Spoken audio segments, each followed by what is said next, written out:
Boa noite, meus amigos. Muito obrigado pela presença. Eu vou ter a oportunidade de falar para vocês sobre este selinho. Eu não tenho os dons de oratória nem de didática dos outros apresentadores, mas quem me conhece sabe que é desse jeito. A gente acaba sempre acertando no final. Bom, este selo é conhecido de todo mundo. A imagem dele ainda não apareceu, ela só vai aparecer depois a exaustão. E ele foi um selo que foi criado como uma taxa para financiar as edificações, enfim, não só os aeroportos, mas todo o sistema de transporte aéreo no Brasil. E ele também era chamado de selo Santos Dumont. E nós vamos apresentar o uso postal desse selo, que era uma taxa de R$100, que era uma taxa muito alta, porque ela representava a metade do primeiro porto nacional.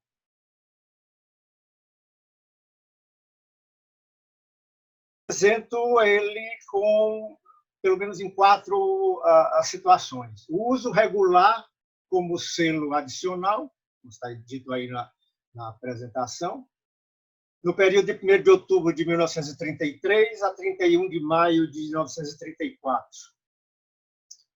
Depois, o uso regular como selo ordinário, no período de 1º de junho a 31 de agosto de 34. Mais outra possibilidade, o uso irregular ou a falta de uso no período obrigatório. E uma última oportunidade, a correspondência taxada, multada, pela falta do adicional. Certo? Igor, vamos lá? Bom, a minha apresentação vai acabar tentando ler um pouco mais resumidamente o que eu escrevi na apresentação. Vale dizer que eu tinha uma coleção montada de um quadro deste selo, e à medida que as coisas foram aparecendo, eu já vi que ela vai para mais de um quadro, talvez 2 ou 3 quadros. Então, isso aqui era mais ou menos a apresentação dela. Então, sobre esse nome ficou conhecido desde a sua aparição, em 1º de outubro de 33, o selo nacional Santos Dumont, que é catalogado como selo comemorativo C64, no catálogo RHM. Referências a essa denominação carrapato foram feitas já nos primeiros dias de sua circulação, quando também se mencionava o selo de selo aeroporto. A denominação carrapato é um pouco até fácil da gente entender o porquê, porque ele estava grudado em toda a correspondência, aquele bichinho que estava lá junto dos selos principais. Possivelmente, eu imagino que seja isso uma explicação, mas e não era um selo bem quisto, sem sombra de dúvida. A emissão foi autorizada pelo Decreto 22.620, de 5 de abril de 33, que dizia que o produto de sua venda seria destinado à execução de empreendimentos aeronáuticos e às melhorias nos Correios. Vale dizer, com um parênteses com isso, que possivelmente eu tenho alguma referência, eu devo ter lido, de que o aeroporto do Santos Dumont, no Rio de Janeiro, tenha sido, vamos dizer, concluído, ou tenha se expandido com a criação desse selo, com verbas oriundas, se é que elas chegaram mesmo ao seu destino, né? Não ficaram pelo caminho. O selo teria aplicação adicional e obrigatória a cada objeto postal destinado a qualquer ponto do país e aos países da OPAE, a União Postal das Américas, Portugal e Espanha, aí compreendido Estados Unidos e Canadá. E facultativa aos objetos de correspondência destinados aos demais países. O resto do mundo, você não precisava usar o carrapato. Nestas correspondências, o selo só poderia ser aplicado no lado oposto ao endereço. O prazo para a utilização do carrapato seria limitado ao período de 1º de junho de 33 a 31 de dezembro de 34. O edital é de 1º de agosto de 33 e o selo foi colocado oficialmente à venda no dia 1º de outubro. Uma circular de 30 de agosto deste ano dava instruções complementares, inclusive alertando que os objetos encontrados sem o selo adicional seriam taxados e assinalados com o carimbo T. O destinatário deveria pagar o valor do adicional a ser comprovado pela adesão do selo ao objeto na ocasião da entrega pelo carteiro. Vamos lá, Igor. Aí aconteceu o quê?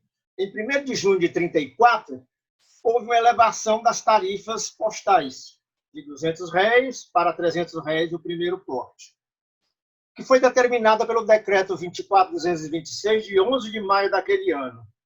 E como este decreto revogava todas as disposições em contrário contidas em leis, decretos e regulamentos anteriores, o selo adicional estava, em consequência, desautorizado. Ele não podia mais ser usado. O edital de 19 de maio de 34 anunciava que, em virtude da elevação das tarifas a partir de 1º de junho, a venda do selo adicional seria suspensa depois do dia 31 de maio. Assegurava, porém, aos possuidores do selo o prazo de 3 meses a contar de 1º de junho para a sua utilização como selo ordinário do franqueamento da correspondência. Portanto, de 1º de junho a 31 de agosto de 34, o carrapato não mais foi usado como selo adicional, e sim como selo comum. Esse é que é o período mais interessante da história do carrapato. E a sua utilização, possivelmente, em grande parte, foi feita por filatelistas que tinham estoque desse selo. Poucas correspondência comercial existe.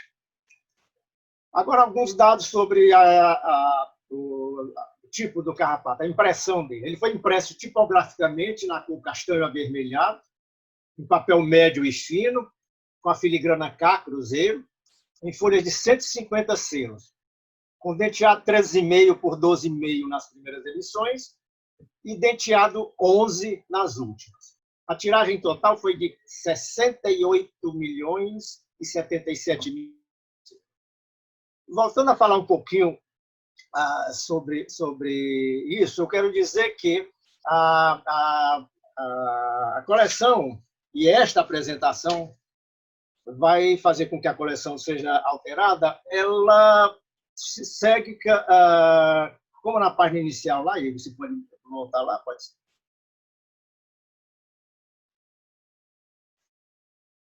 Não, da apresentação. Esse uso regular como selo adicional, como selo adicional, eu tinha feito uma apresentação primeiro, mais ou menos aleatória. Depois eu segui fazendo uma sequência cronológica das cartas que eu tenho e tentando, na medida do possível, fazer com que mostrar um carrapato dentro de um objeto postal diferente ou o mais variado possível. Esta foi a intenção. A mesma maneira no segundo tópico e nos demais. Vamos voltar agora, então, lá. Vou começar com as cartinhas. Bom, este é a data mais próxima do dia de emissão, se bem que eu vou ter outra mais adiante. De 3 de novembro, de Porto Alegre para o Rio Grande do Sul, de Porto Alegre para Fortaleza, pagando, via Pané, pagando R$200, o carrapato está aqui, e mais R$1.000 do primeiro porte nacional até 20 gramas. Não, R$1.000 pelo porte aéreo, a taxa aérea para peso de 5 gramas para distâncias de 3.000 a 4.000 quilômetros. Então, pagava o selo aéreo de R$1.000. Carta para Fortaleza. Vamos lá? Aqui, uma utilização com franquia mecânica, minha seara preferida. É um envelope tipo janela do Rio de Janeiro para Fortaleza. Fortaleza porque está atestado no verso. O carimbo que está no verso da carta comprova que foi indicado para Fortaleza, porque o endereço estava aqui na correspondência e que era visto pela janela, né? Então, o primeiro porte nacional até 20 gramas, 200 réis, pago com a franquia mecânica interessante da máquina universal número 1004. E ele próprio obliterou, a própria impressão da franquia obliterou o selo. Vamos lá? Aqui nós temos, novamente, de Porto Alegre, outra carta com aquele célebre envelope bonitinho, bem ilustrado, que pagou 200 réis. Esse selo não, é muito fácil aparecer ele em correspondência, esse vermelho, porque ele foi substituído posteriormente pelo 200 réis de energia roxo, pagando 500 réis de taxa aérea do Rio Grande do Sul para São Paulo, para Santos. Vamos lá? Aqui nós temos uma carta de Porto Alegre para Pelotas, dentro do estado do Rio Grande do Sul, a utilização de um selo Varig de 350 réis, que é um selo privado, da companhia privada, né? E com os 200 réis pagos pelo selinho da visita do presidente Justo. Esse selo Varig está de acordo com distância de até 500 quilômetros de Porto Alegre para Pelotas. Também um envelope interessante, que eu vou aqui, só para falar do aviãozinho lá. O próximo ainda, tentando variar o tipo de envelope, é uma carta do Aerolóide Iguaçu, daquela companhia aérea lá dos anos 34 e em diante, que acabou se tornando VASP, né? Lá nos anos 40. Então, a Aerolóide, o selo está pago com 200 réis, com carrapato, e mais 350 com a distância de Curitiba para São Paulo, 350 da taxa aérea.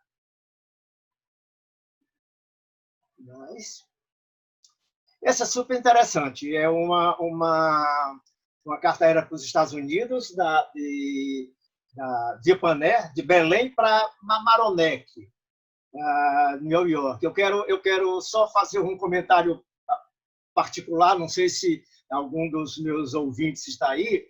Mamaroneck é uma cidadezinha perto de Nova York, que é a coisa de uns 2 ou 3 anos atrás, enquanto meu filho estava morando lá, a gente andava muito por lá. Meu filho morava em Rye, que é uma cidade perto de Nova York também. E essa que eu descobri depois, que era exatamente Mamaroneck. Foi pago o porte a 200 réis do porte da UPAE e 3.500 réis, que era a taxa fixa, a taxa aérea fixa para os Estados Unidos, passando pelos 3 selos aéreos. Também um envelope bonitinho da Pané. Vamos lá. Aqui eu tenho outra carta Varig de Bagé para São Paulo, com o selinho privado da Varig de 350, o Fé Energia e os 500 réis da taxa aérea. Aqui, alguém que comentou, nós comentamos até pouco tempo atrás que na Revolução de 32, muitas cartas que se conhecem eram dirigidas a Marcelo Dallovo, que foi o presidente da SPP, tinha sido presidente da SPP pouco antes da Revolução de 32. Me parece que essa deve ser uma Emma Dallovo, deve ser uma filha do Marcelo. Então, depois o Tony pode falar sobre isso. Vamos em frente. Aqui tem outra pecinha interessante. É uma correspondência bancária, aquela que todo mundo joga fora. E que,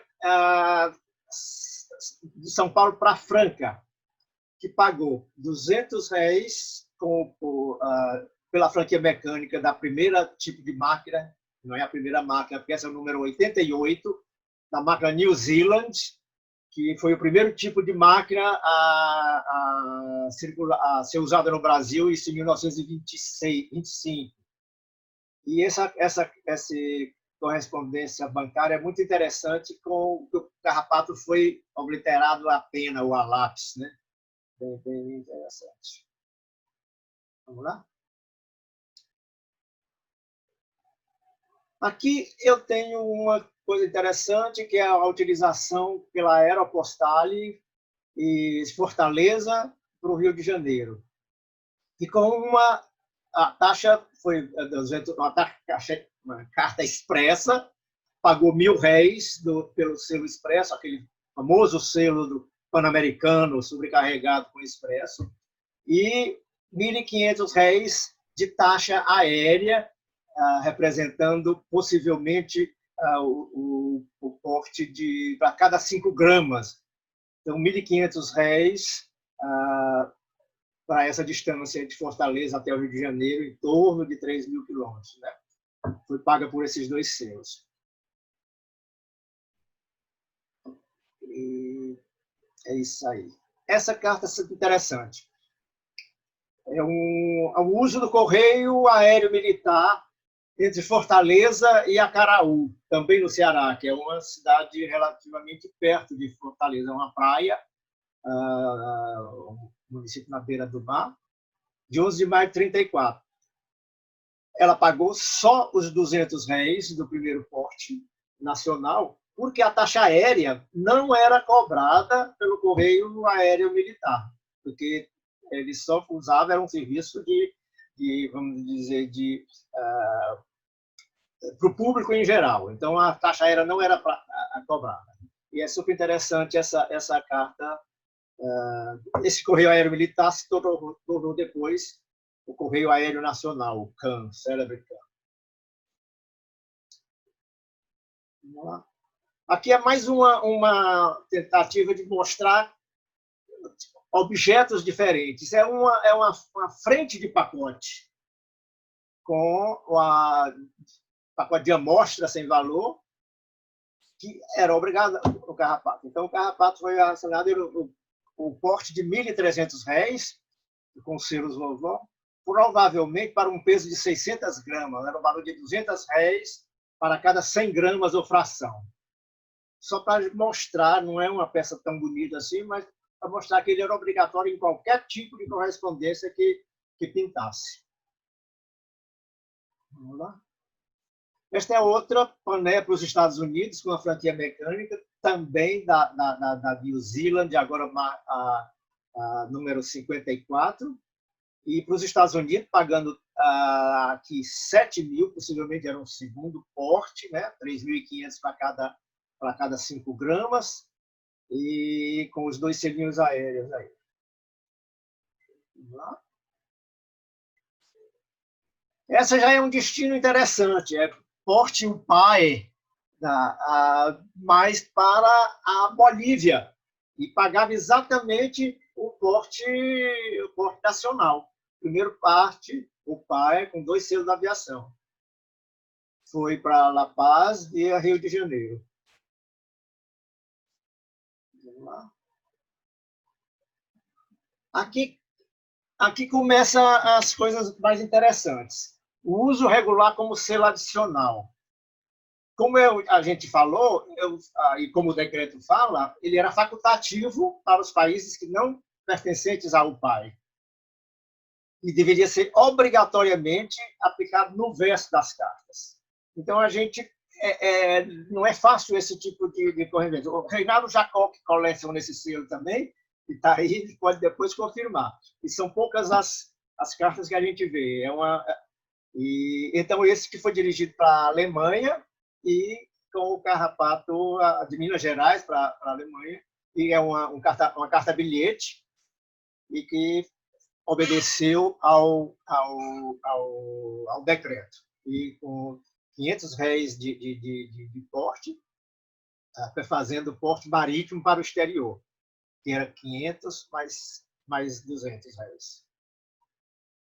Furo de arquivo, mas ninguém tem todas bonitinhas.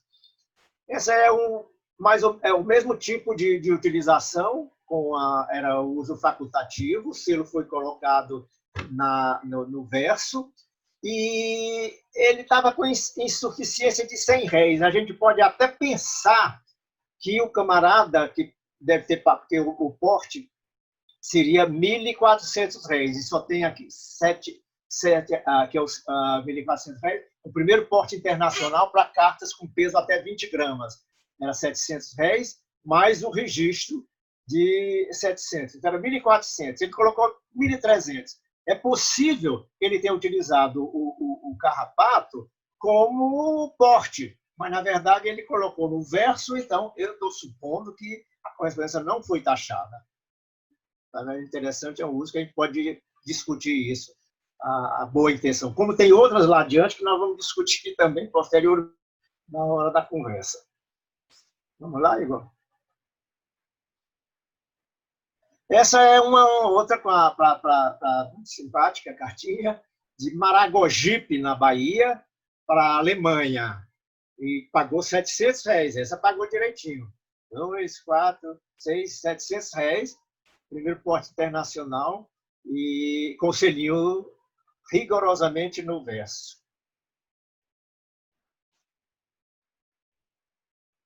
Esta também é muito interessante, que a mesma situação da outra, mas é uma carta que me chamou muito a atenção, porque o nome do município hoje é Alto Feliz, no Rio Grande do Sul, e antigamente chamava Santo Inácio da Feliz, e é como ele está no carimbo.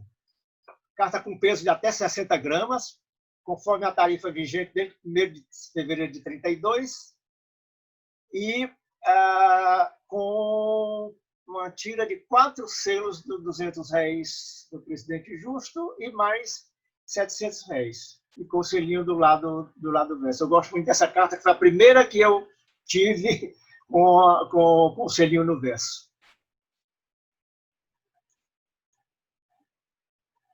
Essa daqui é interessante, bem interessante. Essa carta, ela saiu, bom, já o título do capítulo, é o uso regular do selo como selo ordinário. Como eu te falei anteriormente, em 1º de junho de 34, a tarifa foi aumentada, passou para 300 réis, e o selo carrapato passou a valer como selo adicional. Esta carta, por coincidência, de Araçatuba para uma cidade no Ceará que vocês de tanto ouviram falar já devem saber de qual, é Granja, que é a cidade onde eu nasci. Esta carta, ela pagou, no dia 1º de junho, o porte nacional de 300 réis, com 200 que era a tarifa anterior, mais o carrapato. Mas é possível que a gente possa imaginar que esse uso possa ter sido meramente acidental, pois até o dia anterior, dia 31 de maio, o selo era obrigatório como adicional, e a tarifa anterior era 200. Então, ela está certa em todas as coisas que você queira. Ou ela pagou 300 réis de selo de tarifa normal, ou ela pagou 200 mais 100 de adicional. E tem uma outra particular que eu gostaria de salientar, é que o destinatário dessa correspondência, o capitão Jote Saldanha de Brito, é avô da minha mulher, que está aqui escutando junto comigo, né? E deve estar meus filhos também, quer dizer, que é o bisavô dos meus filhos que estão escutando por aí. É super interessante essa carta. Correspondência familiar, não teve nada fabricado, tudo arrumadinha. Vamos lá. Aqui, que coisa bonita. Outra vez eu uso como selo ordinário.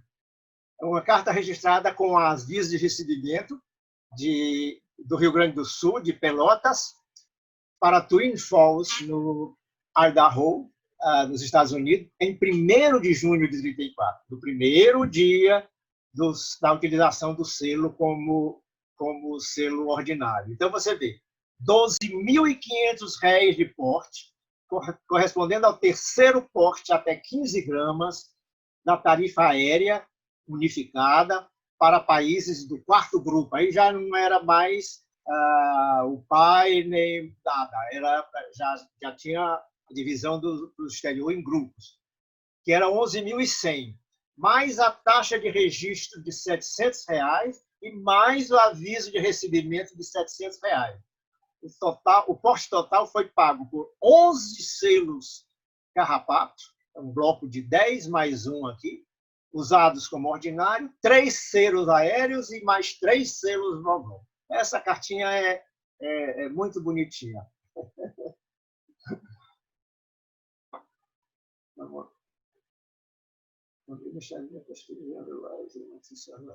Essa daqui, essa é também pagando R$ 300 de Nova Friburgo, do Rio de Janeiro, para a Vitória, no Espírito Santo, em 9 de junho de 34. O porte de R$ 300 é o primeiro porte nacional da nova tarifa, 3 exemplares do Carnaval. Eu tenho umas desconfianças de que isso não é carta de filatelista, é daquela história que eu falei, que tinha muito o pessoal tinha um estoque, precisava desovar. Vamos lá. Essa também é outra curiosa. 9 de junho de 34, de Campina Grande, na Paraíba, para São Paulo. Pagou o porte de R$ 300, referente ao primeiro porte nacional, vigente desde 1º de junho de 34. Veja o seguinte, o selo Carrapato está por baixo do selo R$ 100 vovó. O remetente talvez não soubesse que o porte já estava completo. Quando ele botou R$ 200 e o Carrapato, R$ 200 e mais o R$ 100 do Carrapato, ele já estava com o porte completo, ele não precisava mais. Mas ele colocou um selo vovó adicional por cima do Carrapato. É outra carta bem curiosa que eu gosto muito também.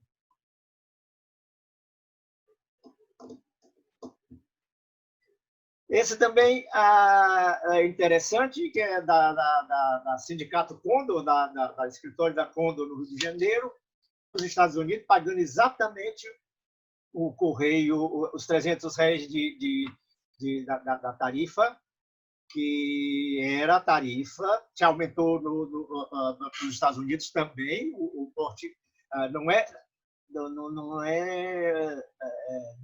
uma carta aérea, tudo indica que não tem nenhuma indicação de que seja aérea, inclusive pelo porte. Ou poderá ser um favor, se o Vadir tiver aí, será que é um carimbo de favor? Mas esse carimbo MP é muito comum nessa época. Não sei, aí a gente pode discutir também. Vamos lá? Esse é interessante, esse tem 2 slides aí, vou mostrar primeiro esse aqui. É uma carta via Zeppelin, que não está muito aparente aqui, mas no verso vai ficar aparente. Circulada de Porto Alegre para a Inglaterra, em 29 de junho de 34. Pagou R$ 12.600 de porte, correspondendo ao terceiro porte, até 15 gramas, da tarifa aérea unificada para países do 5º grupo. O exato porte total foi pago com 4 selos aéreos, 11.000, 10.000 e 2 de 500, R$ 11.000, mais 2 selos vovó, de 1.400, os dois, e mais 2 selos Carrapatos, usados como selo ordinário. No verso, que nós vamos ver agora, é o carimbo de trânsito, o Friedrichshafen, que é o famoso porto de onde o Zeppelin aterrissava na Alemanha. Essa é a única que eu tenho de Zeppelin. Essa é outra interessante, também com uso como ordinário, é uma carta expressa de Tabatinga, aqui no interior de São Paulo, para a capital, em 4 de julho de 34. R$ 1.300 de porte, o primeiro porte de R$ 300 da nova tarifa, mais R$ 1.000 referente à taxa de expresso. Paga por 10 selos Carrapato, como selo ordinário. Também ela é interessante. Vamos lá. Esse é também quase por acaso que eu descobri, esse é um cartão postal, é uso indevido, uso irregular ou falta de uso do período obrigatório. No caso, é uso irregular. Uso indevido como selo ordinário. Antes de 1º de junho a 31 de agosto. Então, cartão postal circulado de Rio de Janeiro para a Bélgica, pagou R$ 400 referente ao porte marítimo, com dois carrapatos e 4 selos vovó. Porte internacional de cartões postais. 2 selos carrapato de R$ 200 complementaram indevidamente o porte com 4 selos tipo vovó de R$ 50, aviação. É interessante isso, porque eu achei que era... não achei, porque tinha que ser pelo menos 3 selos que se pagaria o porte, né? Não 2, aí vamos ver o que há. Interessante isso também. Este que é bem interessante também. Supostamente deve ser um uso no 1º dia ou no 2º dia. É uma carta do Rio de Janeiro para São Paulo, do 1º dia de circulação do carrapato, 1º de outubro de 33, com o porte de R$ 200, referente ao 1º porte nacional, com a quadra de R$ 50 da Revolução de 30, obliterado com o carimbo especial da Feira de Amostras e mais um carimbo da 4ª Seção do Rio de Janeiro. Sem o selo adicional, a carta foi taxada em R$ 200, esse carimbinho aqui, e marcada com a letra T, que está de cabeça para baixo, sendo entregue ao destinatário após o pagamento do valor devido com os 2 selos carrapato. Notas que o valor da taxa não correspondia ao determinado no decreto, que estipulava multa de apenas R$ 100 pela falta do adicional. Outra coisa que não fico assim meio encabulado de apresentar é que o carimbo do carrapato não se consegue ler nada. Está muito borrado, vai estar lá. E está obedecendo os R$ 200 que estão nesse carimbo. E a outra coisa é que dirigida para um antigo presidente da SPP, um dos fundadores e presidente da SPP, um dos homens mais importantes da SPP, o doutor Mário de Sanctis. Me é machucada a carta, mas ela é muito legal. E agora, acho que essa é a correspondência taxada por falta do adicional. Uma carta-bilhete circulada de São Paulo a Ourinhos, 10 de outubro de 33. Inteiro postal de R$ 200, era o 1º porte, normal. Como ela não tinha, e o carrapato devia estar colado aqui. Sem o selo adicional, a carta foi taxada em R$ 100, escrita a tinta ao lado com a letra T. A multa não foi coletada e o objeto é entregue ao destinatário a si mesmo. Nota-se, neste caso, que o valor da multa correspondia ao determinado no decreto, que estipulava multa de R$ 100. Só R$ 100. Outra coisa interessante é que essa carta, quem lembra do Salomão Tomczynski, que foi um antigo diretor nosso, um colega já agora nos tempos mais recentes, essa pessoa possivelmente era o pai dele. Esse Elias, o irmão, não sei bem. E é isso, meus senhores. Acho que é o fim, né, Igor? Não tem mais outra. Não, é isso mesmo. Esse é o último slide. Então, vamos abrir agora aí para as perguntas que estão à disposição. Vamos ver. Não tem muita novidade. Obrigado pela apresentação. Muito obrigado pela apresentação e pela disposição em poder conversar com a gente. Quem tiver interesse pode abrir o microfone para poder fazer pergunta. Fique à vontade. Xavier, vamos lá. Fala, Igor. Fala, Tony. Xavier, você falou que essa é uma coleção de um quadro. Você vai crescer ela para 2 quadros. O que você vai colocar mais para chegar em 2 quadros? Não. É porque essas matérias... eu tenho bastante coisas interessantes ainda, que eu não fiz repetições. Eu poderia ter chegado mais, entende? Da coisa. Um quadro é muito pouco. Esse selo circulou durante muito tempo. O legal é você procurar coisas diferentes. Exatamente. De vez em quando aparece. Essa carta do Mário de Santos, taxada, esse inteiro postal aí do parente do Salomão, só depois é que eu vi que ia acontecer. Mas eu não quero ir repetir com franquia mecânica, eu tenho uma enormidade delas. Então, no máximo 2 quadros. Porque para um quadro só, acho que vai ficar muito... Apertada. apertada. É aquela coisa lá que a gente comentou aqui, né? Vai ficar mais... Vamos esperar abrir para 3. Mas para 3 é muita coisa também. Só se você colocar destinos fora do Brasil, com esse tipo de material, né? Pois é, algumas coisas dessas já foi Bahia. Posso fazer uma pergunta? Oi, César, pode sim. Ô, Xavier, parabéns aí, excelente apresentação, muito bacana, muito obrigado aí, parabéns. Eu fiquei com uma dúvida, Xavier. Aqueles países onde o selinho carrapato não era obrigatório e ia no verso, ele ia como só um souvenir ou ele compunha a tarifa? Não, era só porque o cara queria ser bonitinho, se ele enfeitar a carta com o carrapato.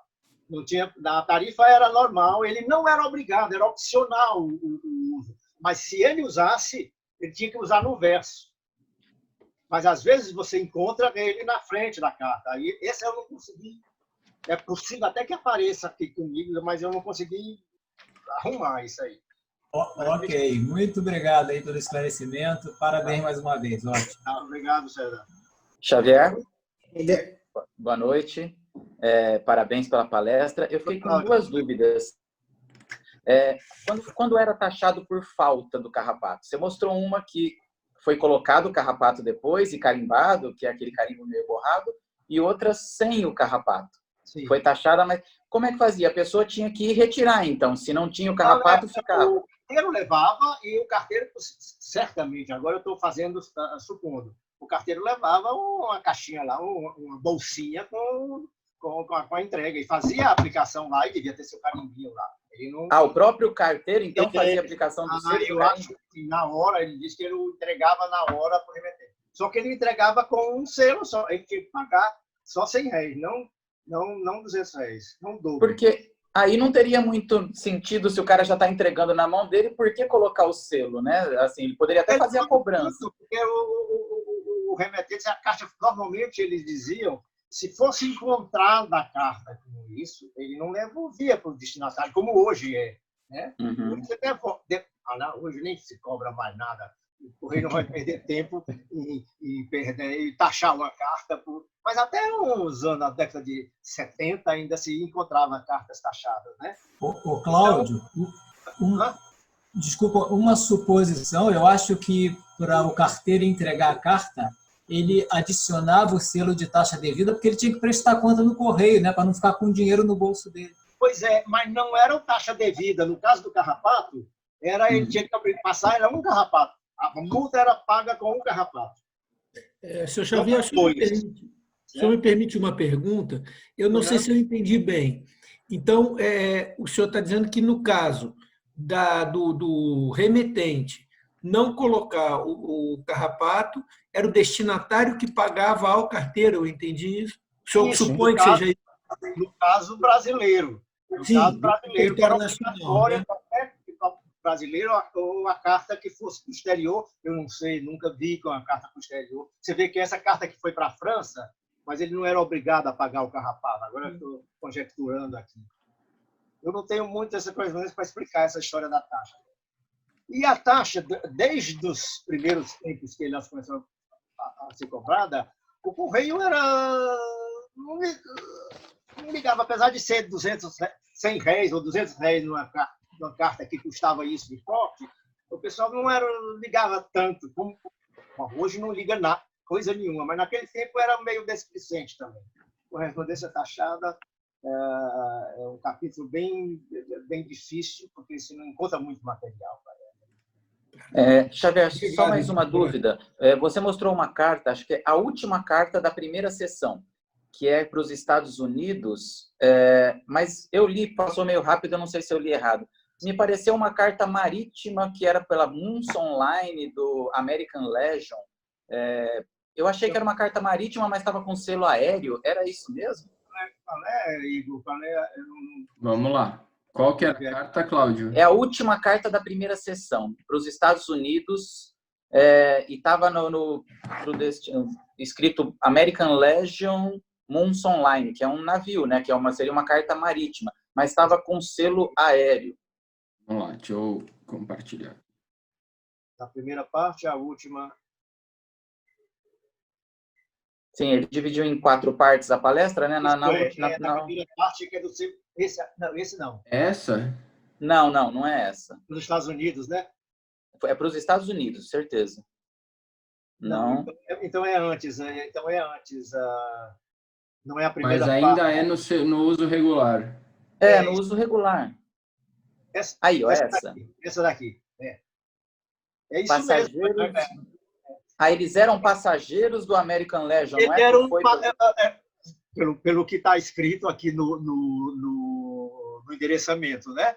Um casal passageiro do navio American Legion, da Munson Line, saindo do porto de Nova York em 23 de dezembro, né? O que aconteceu? Ela foi para os Estados Unidos via aérea. Ela alcançou o remetente lá no porto. Infelizmente, eu não... Deixa eu ver se eu tenho ela aqui, para ver o verso dela. Eu estou com a coleção aqui do lado. Como eu vi escrito o nome do navio e a Munson Line, eu achei que era uma carta marítima, mas na verdade não era. Ela foi é uma carta aérea. Está aqui ela. Deixa eu ver se tem alguma coisa, o recebimento, o carimbo de chegada. Não, ele só tem carimbo de... Não sei se dá para você. Só tem carimbo de... Essa Munson Line é justamente a linha que vinha para o Brasil, que saía de Nova York em direção ao Brasil. Então, mandaram uma carta de lá para algum passageiro que estava vindo para o Brasil. Me parece que sim. Me parece que aí é exatamente o endereço do destinatário. O endereço do destinatário. Que o tivesse a ideia de que a carta alcançaria os destinatários justamente no momento do embarque ou pouco antes do embarque, né? Bem interessante a peça mesmo. Pedindo para trazer alguma coisa, provavelmente. Né? Provavelmente. Uísque ou cigarro. Trazer muamba. Quem nunca? E aí, Mais alguma pergunta? Mais alguma pergunta aí? Macedo, não vou fazer nenhuma pergunta. Eu acho que você já respondeu, mas só para confirmar. Aquela carta do avô da sua esposa estava na família ou você encontrou ela por acaso? Depois não, estava na família. A família da minha mulher guarda tudo, rapaz. Só ela não remonta ao tempo do olho de boi. Mas ela estava lá, bonitinha. Saiu de Araçatuba, foi para a Granja, no Ceará.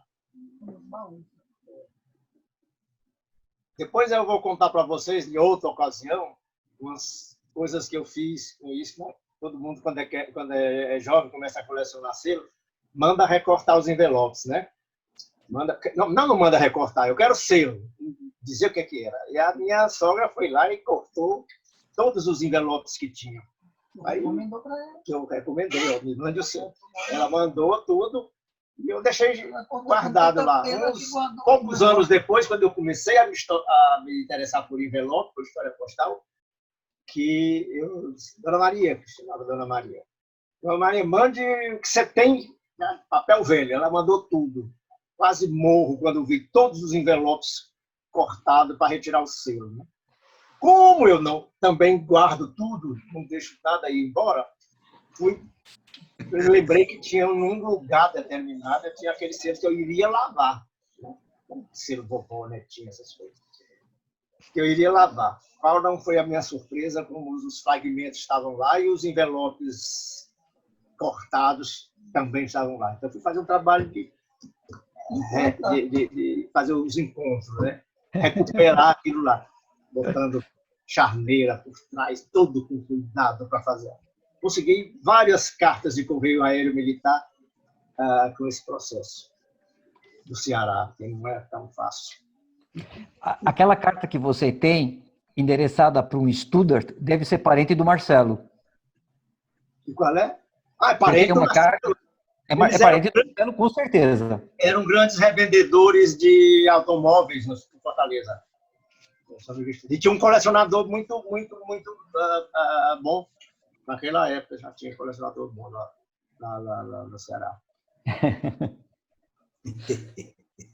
É história, quem conhece, né? Eu vi uma peça, Xavier, que estava, eu não sei, eu sei que ela ia para a Bolívia via Rio de Janeiro, ela não saiu. Ela saiu da onde? Eu não consegui. Ela saiu da Bahia. Acho que Igor, é na primeira fase. É antes, Não, é tô com antes ela aqui. dessa que você mostrou agora, Igor. Ela sai de Jacuí, Minas Gerais. Ela Minas Gerais, sai de Jacuí, Minas Gerais, e vai para La Paz, Bolívia, saindo dia 2 de janeiro de 34. E Não é tinha. Rio Grande do Sul? Ela obrigatoriamente ela teria que ir para o Rio, ou não? Dessa cidade de Minas Gerais, cara, eu não sei nem onde fica. Que lá Não é RS, Jacuí? Jacuí? Eu acho que o carimbo tem um RS embaixo ali. Mostra ela aí, Igor. Compartilha Um ela. segundo, vamos lá. Opa, peraí. Não é Jacuí. Não é Bahia, não, cara. É Rio Grande, é RS. Olha lá. Ela sai da onde? Parece um RS. Tem um RS aqui. Jacuí. Jacuí é Rio Grande do Sul, né? É, Rio Grande do Sul. Tem um RS aqui. É isso mesmo.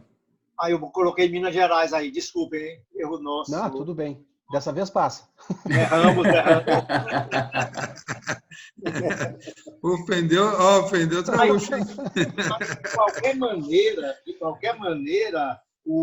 ele tinha que passar pelo Rio de Janeiro, cara. Era onde o que existia naquela época era 1974, era Rio de Janeiro, né? Todo mundo. Entendi.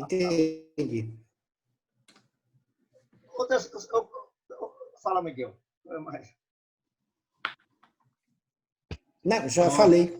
Não, Eu fiquei na dúvida, eu falei, mas será que ela que é difícil você ver via Rio de Janeiro. Você vê, normalmente ela sai de um país via outro país para ir mas é porque era o centro de distribuição. Para outro país, no caso. Mas ali ela saiu de dentro do Brasil. Era centro de distribuição do Mas não precisava pôr via Rio de Janeiro. Mas tinha cartas aqui que saíam via Uruguai.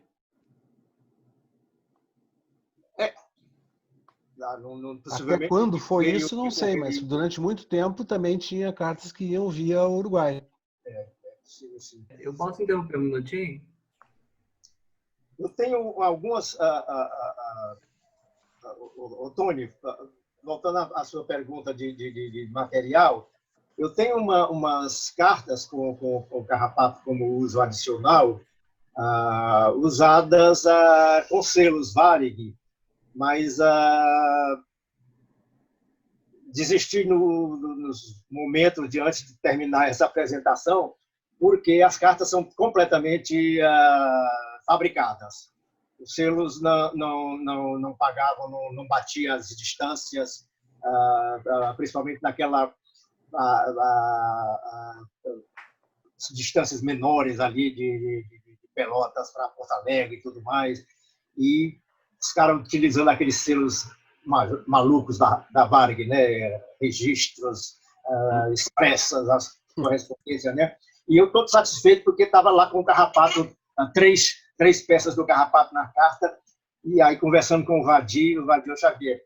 Eu tinha uma desconfiança daquilo, um cheiro, cheirava mal a carta, né? Eu falo sempre que a carta ela cheira mal quando ela é fabricada desse jeito. E decidiram apresentar, mas tem umas 3 ou 4 peças dessas que seriam bem bonitinhas.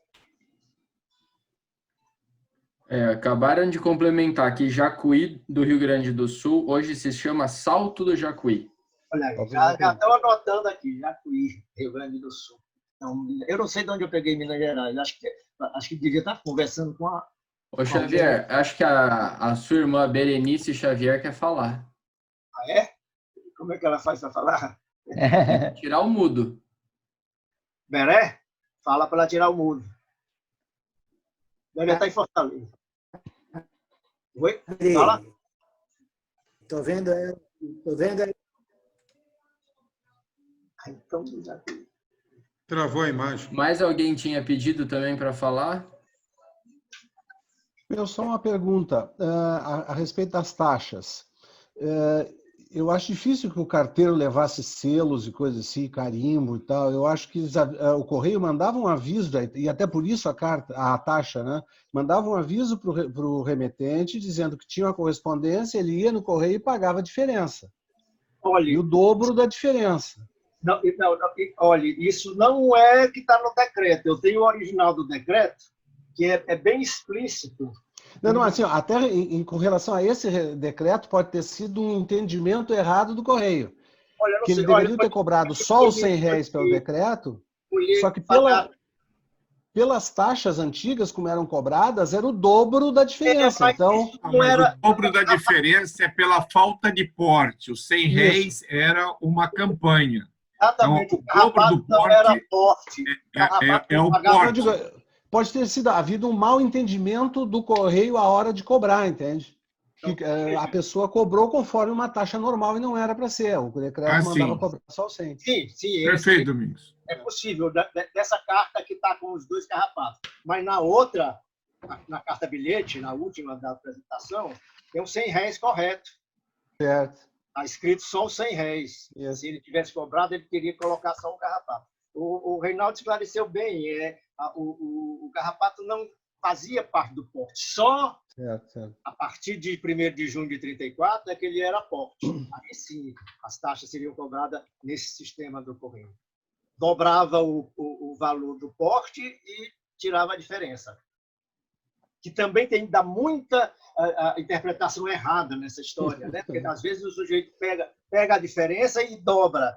Não era assim. O normal seria dobrar o valor do porte e descontar o que estava na carta. Isso. Certo? Então,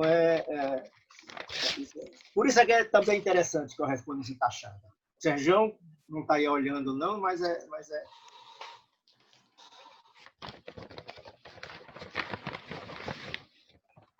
Olha aí, o Luiz Gonzaga está me dizendo que hoje a Jacuí, mas não está escrito Rio Grande do Sul. Não. O meu propósito é Rio Grande do Sul mesmo. A Berenice. Cadê você, Beré? Deixa eu ver ela tá. Acho que travou a imagem dela. Se ela estiver em Granja, é ligação internacional. Fortaleza.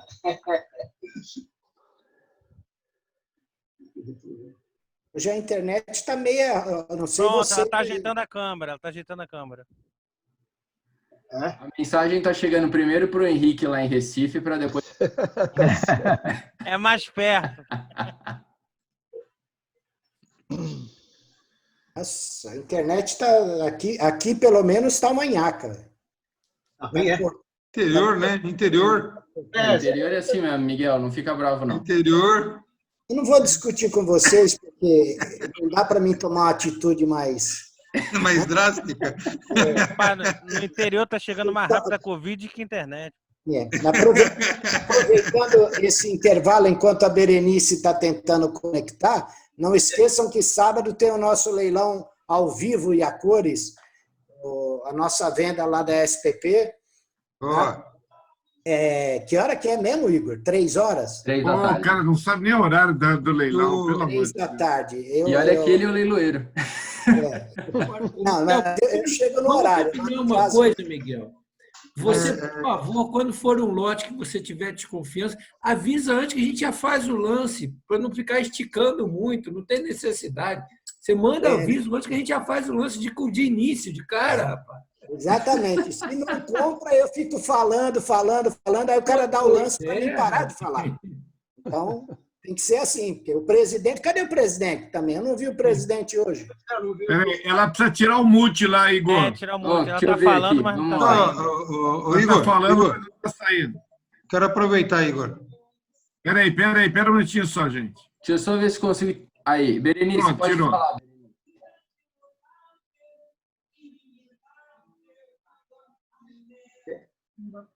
Ela não está falando, não está conseguindo falar, né? Está aberto, o microfone está aberto. Está aberto. Está aberto. Pode ser. Aquela tela múltipla lá dá para vocês verem, né? Aqui não tem a tela múltipla, né? Está falando, mas... O som do computador dela deve estar baixo. Aqui o galera viu. Agora eu peguei com a... Ela está de celular, essa tela vertical é celular. Celular não pode. Não pode. Aqui ela. Peraí, está te vendo.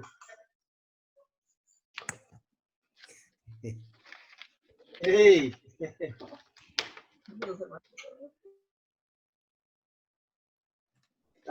Fortaleza, tá quente lá.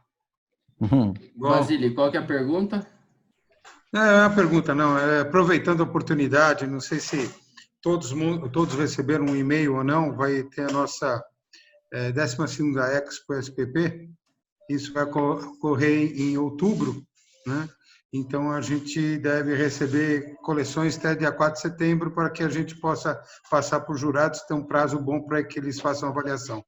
Não sei se todos receberam o e-mail, onde tem o regulamento, onde tem a ficha de inscrição, tá? E quem não recebeu, eu gostaria de passar o meu e-mail, é reinaldo.basile@gmail.com. Me informa que eu passo as informações para vocês. Tá ok?